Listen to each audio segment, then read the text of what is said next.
नमस्कार, आप live cities देख रहे हैं। मैं हूं जय शुक्ला।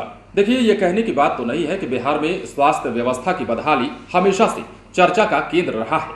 यही नतीजा है कि तेजस्वी यादव को अब अपना अवतार बदलना पड़ा है। वो तेजस्वी यादव जो पहले किसी अन्य अवतार में थे, जो राजनेता सिर्फ कहे जाते थे, अब वो नायक की भूमिका में आ गए हैं। इसकी वानगी आपने पिछले दिनों देखी, जब तेजस्वी यादव ने रातों रात पटना के कई सरकारी अस्पतालों में धावा बोल दिया और छापेमारी करते नजर आए। जितने भी डॉक्टर्स थे, जितने भी अस्पताल कर्मी थे, इन सभी का क्लास लगाते भी नजर आए, जिसकी भी खूब चर्चा हो रही है और सराहना भी खूब हो रही है।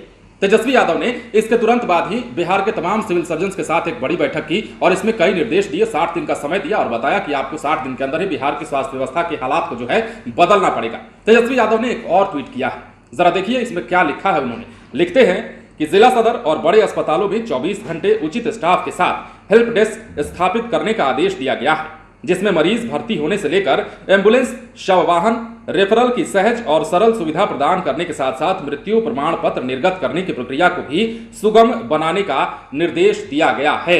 मतलब ये हुआ कि तेजस्वी यादव ने ये साफ चेतावनी दे दी है, अल्टीमेटम दे दिया है, निर्देश दे दिया है और कह दिया है कि किसी भी प्रकार की कोई भी दिक्कत बड़े अस्पतालों में मरीजों को नहीं होनी चाहिए। आपने बिहार में ऐसी तमाम तस्वीरें देखी होंगी, जब कोई मरीज आपको अपने परिजन को ठेला पर लाद कर ले जाता दिख जाता होगा, या फिर कोई शव जो है वो बाहर में अस्पताल के बाहर फेंका हुआ दिख जाता होगा, जिसकी काफी भत्सना होती रही है। बार बार सवाल उठते रहे हैं और ये सवाल भी उठते रहे हैं कि बिहार सरकार में एम्बुलेंस की कमी के कारण कोई दम तोड़ देता है तो कोई एम्बुलेंस की कमी के कारण अस्पताल नहीं पहुंच पाता है, जिसके कारण उसे ठेले पर या फिर रिक्शे पर ले जाकर बैठाकर ले जाना पड़ता है। तो ये तस्वीरें अब जो है वो बिहार में नहीं चलने वाली हैं। तेजस्वी यादव के कथन के अनुसार अगर देखा जाए तो अब ये तस्वीरें शायद बिहार में आपको देखने को नहीं मिलेंगी, क्योंकि उन्होंने जो 60 दिन का अल्टीमेटम दिया है उसको भी अगर ध्यान में रखा जाए और इस ट्वीट को भी ध्यान में रखा जाए तो उन्होंने कहा है कि 24 घंटे सेवा दीजिए, स्टाफ की तैनाती कीजिए, उचित स्टाफ जो है उनको हेल्प डेस्क के साथ स्थापित कीजिए और वहां किसी भी मरीज को 24 घंटे के अंदर कोई भी दिक्कत होती है तो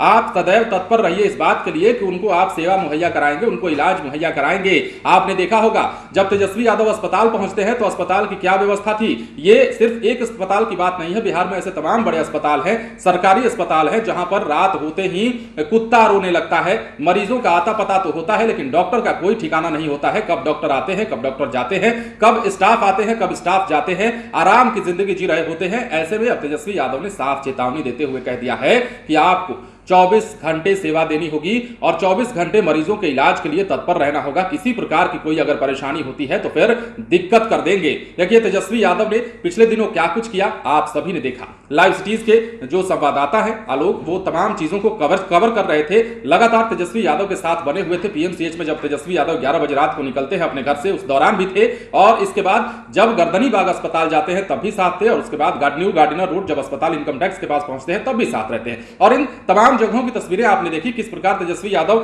रात को ही डॉक्टर साहब के दरवाजे को खटखटवा देते हैं। उसके बाद पीएमसीएच में तो ऐसी तस्वीर निकलकर सामने आई जब तेजस्वी यादव अंग्रेजी में झाड़ लगाते हुए भी नजर आए थे। उसके तुरंत बाद ही तेजस्वी यादव की बैठक भी हुई, बड़ी बैठक बुलाई। यही वजह है कि तेजस्वी यादव ने स्वास्थ्य विभाग की कमान अपने हाथ ली है। शायद ये वो करना चाहते हैं जो बिहार में इससे पहले कभी नहीं हुआ।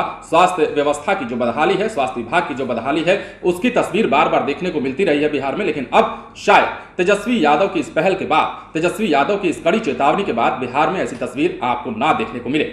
बने रहे लाइव सिटीज के साथ। यदि अब तक आपने हमारे YouTube चैनल को सब्सक्राइब नहीं किया है तो सब्सक्राइब कर लीजिए ताकि हम आपको खबरों से अपडेट रख सकें। धन्यवाद।